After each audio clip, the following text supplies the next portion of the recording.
Welcome back, ladies and gentlemen. Paul Chamberlain, the Air Force guy, and we're here today to look at, this is the flyer, Discover floor plan by 𝚃𝚑𝚎. Great little floor plan. It's functional, and it gives you flexibility in how you want to use it. So let me show you this coach. Any questions on this coach or any others, reach out to me. Contact information down below. I'll have the specs as well. Notice I do not have pricing. For the best possible price out there, I can't advertise those. So give me a call, reach out to me. Again, contact information down below. But let's get on to this camper. Now, as I had mentioned, I'll have all the specs down below. But the beautiful thing about this is by 𝚃𝚑𝚎. This is an all aluminum frame construction. Folks, most other manufacturers don't do all aluminum because the fact that they use steel frames. This one, as you can see, they use aluminum frame for the frame as well as for the walls, the floor, and the ceiling. So this is a true all aluminum frame construction. Now, the reason why that's beneficial to you is from a weight standpoint. This thing, dry weight on this thing is 2,800 pounds.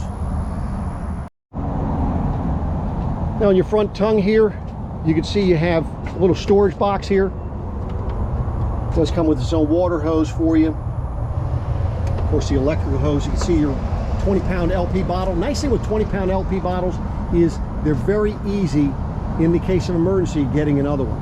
Spare tires put up on the front.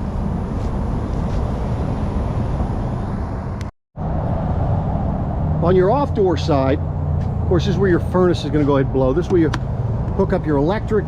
Now, if you wanted to go ahead and have external solar panels, and this is brilliant.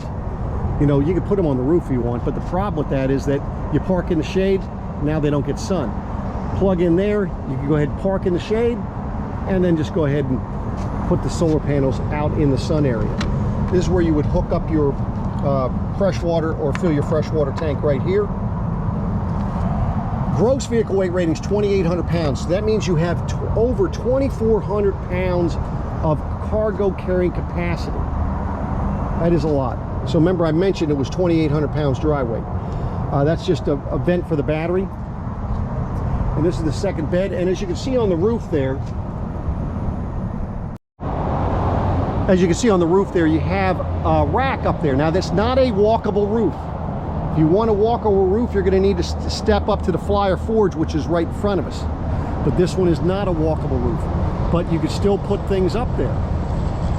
And you can see the Coleman Mach AC as well as the MaxxAir fan.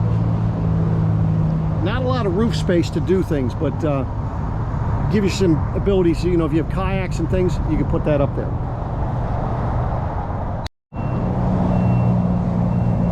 You're looking at your the ramp door for taking toys in and out of here. This thing, it sits about, when you have it level, you're about 2 feet off the ground. The door itself is about 78 inches in length. Now, you could go ahead and modify this door if you needed to. Under here, you could put some larger pads so that it doesn't come out as much. But the other thing is you could pitch your the front so that it will lower the back. Put your stabilizers down, and that will just make it a lot easier for you when you're unloading mainly. But you can see that that pitch is not that bad right now while we're level. Now, let me get inside to show you what we're talking about inside. So you can see here, what you're going to have is you have 9 tie downs. So that gives you the ability to go ahead and put things where you want. You have 2 beds on either side. Now, because you have your toys on the outside while you're camping, that does give you some floor space in the event that you wanted to go ahead and put another bed here on the floor. But these beds here are 78 inches in length, and they're 48 inches wide. So you have 2 of those. You see, you have nice little cubbies up above the beds. It does have air conditioning, stereo, TV. It has a 2-burner cooktop, as you can see. Nice, that's propane. I'll show you when we get out in the front. Stereo system, you have furnace. Only thing you don't have in this one is a bathroom. You've got some good storage. This is where your battery is and your fresh water tank. It's also set up for your winterizing. Battery disconnect is in there, as well as your breakers and fuses. You see 110 outlet here, GFI protected, USB port, and then look at all the storage under the sink. And it is a nice farm style big sink, gives you a lot of room to go ahead and use that. Notice the soft close doors, so when you're closing them you don't have to worry about them slamming. Okay. Now on these cubbies up here, you see how the little red lights in there, which I thought was pretty cool, and then little hangers for towels and so forth or whatever, and another little storage area. Now a lot of things you could do with this to modify things if you wanted to.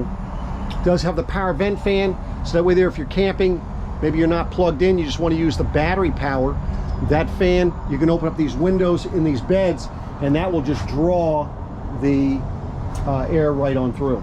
That's for sure. We've got a nice window here. By the way, that power vent fan, you do have a remote control for that, so you're not having to stand here and push the buttons, although you can if you wanted to. And then of course you can see we have that nice awning covering this side. Now you see I have it leaning, and that's probably an exaggerate lean, but that way there you could close the door. But more importantly, if it was raining, the water's going to run off. You don't want that stuff puddling up on top there. Now of course they don't recommend that you leave it out if it's windy and all that good stuff, but just to let you know how you're going to probably want to do it if you're going to want to have water runoff. Now I know some of you are probably thinking, well, Paul, how the heck do you put that awning away? And all you need to do is just collapse the bed, and you don't have to put it away all the way, but you just take the rod out, that'll fold that down, and then as you're bringing it in, it'll just come right over top of that. Same thing when you're putting it out. Gives you plenty of room.